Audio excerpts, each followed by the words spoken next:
Friends, आज का ये वीडियो आपके लिए बहुत खासम खास होने वाला है। खासम खास भी इसलिए क्योंकि आज हम आपको अदालत यानी कि कोर्ट की कार्यवाहियों में जो कुछ शब्द यूज होते हैं जिनको आपने सुना है, वो शब्द उर्दू या अरबी में है, परंतु उन शब्दों का अर्थ आप नहीं जानते। उदाहरण के लिए अदालत से ही लेते हैं। अदालत एक शब्द है, ये एक अरबी भाषा का शब्द है। अब सबसे पहला सवाल तो यही है कि ये शब्द कोर्ट की कार्यवाहियों में कहाँ से आए।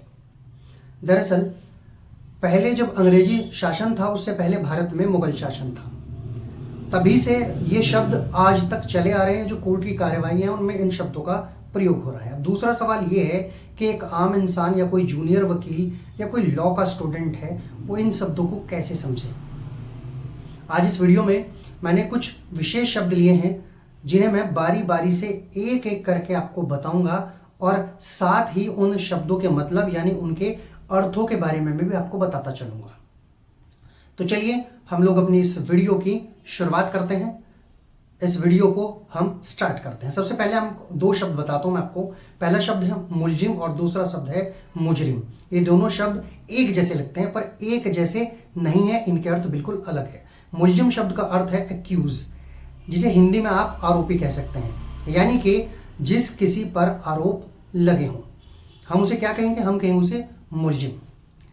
आसान शब्दों में अगर मैं इस बात को कहूं तो जिसका गुनाह अभी साबित नहीं हुआ है उसे हम मुलजिम कहते हैं। दूसरा शब्द है मुजरिम। इसका मतलब है कि जिस आदमी को कोर्ट ने दोष सिद्ध कर लिया हो या सजा दे दी है वो कहलाता है मुजरिम। यानी कोर्ट ने मान लिया हो कि ये कृत्य इसने किया है, ये काम इसने किया है। तो आपने देखा इन दो शब्दों को। चलिए अब आगे अगले शब्द लेते हैं। एक है ताजीरात हिंद।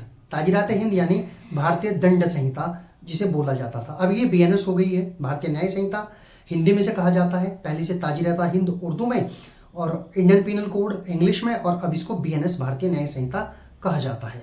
दफा, एक शब्द है दफा। दफा का अर्थ होता है धारा। कैद खाना, कैद खाने का मतलब होता है जेल, ये आप याद रखेंगे। अगला शब्द हम लेते हैं वो है हमारा कत्ल। कत्ल का मतलब होता है मर्डर। हिंदी में अगर इस शब्द को समझा जाए या कहा जाए तो हिंदी में इसका अर्थ है हत्या। अगले शब्द की तरफ चलते हैं। अगला शब्द है कातिलाना हमला। इसका अर्थ होता है हत्या करने के लिए हमला या हत्या करने का जो प्रयास है उसे कहा जाता है कातिलाना हमला। हमारा अगला शब्द है चश्मदीद गवाह। हिंदी में से बोलते हैं चक्षुदर्शी साक्षी और अंग्रेजी में बोलते हैं आई विटनेस। ये बहुत सारी फिल्मों में भी आपने सुना होगा आई विटनेस।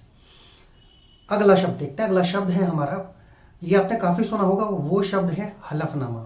इसका मतलब होता है शपथ पत्र और अंग्रेजी में इसको बोला जाता है एफिडेविट। शपथ पत्र, एफिडेविट, हलफनामा, ये तीनों एक ही शब्द हैं। इसके बाद अगला शब्द आता है वो है हमारा इकरारनामा। इसको हिंदी में बोलते हैं अनुबंध, और अगर अंग्रेजी की बात की जाए तो अंग्रेजी में इस शब्द को कहा जाता है एग्रीमेंट। ये कई सारे शब्द हैं, आपने देखा, इनके अर्थ मैं आपको धीरे धीरे बारी बारी से बताता चल रहा हूं। अगला शब्द की तरफ भी हम नजर डालते हैं। हमारा अगला शब्द है अगवा करना। ये शब्द कई बार आपने सुना होगा, न्यूज़पेपर में भी आता है। इसका सीधा सीधा अर्थ होता है अपहरण कर लेना। तो ये वो कुछ शब्द थे जो अदालत में रोज यूज होते हैं, पर जो जूनियर एडवोकेट है, एक आम इंसान है, या जिन लोगों ने लॉ में अभी अभी दाखिला लिया है, लॉ में प्रवेश लिया है, एडमिशन लिया है, वो इन शब्दों को नहीं समझ पाते कि इन शब्दों का अर्थ क्या है, ये शब्द क्या है।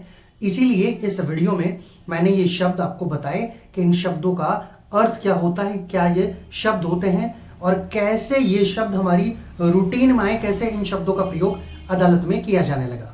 आशा करता हूं कि वीडियो आपको पसंद आया होगा।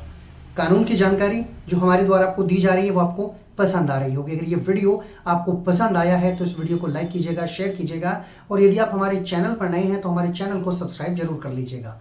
मैं जल्द एक बहुत अच्छे वीडियो के साथ, एक अच्छी कानून की जानकारी के साथ फिर से लौटूंगा। तब तक के लिए नमस्कार।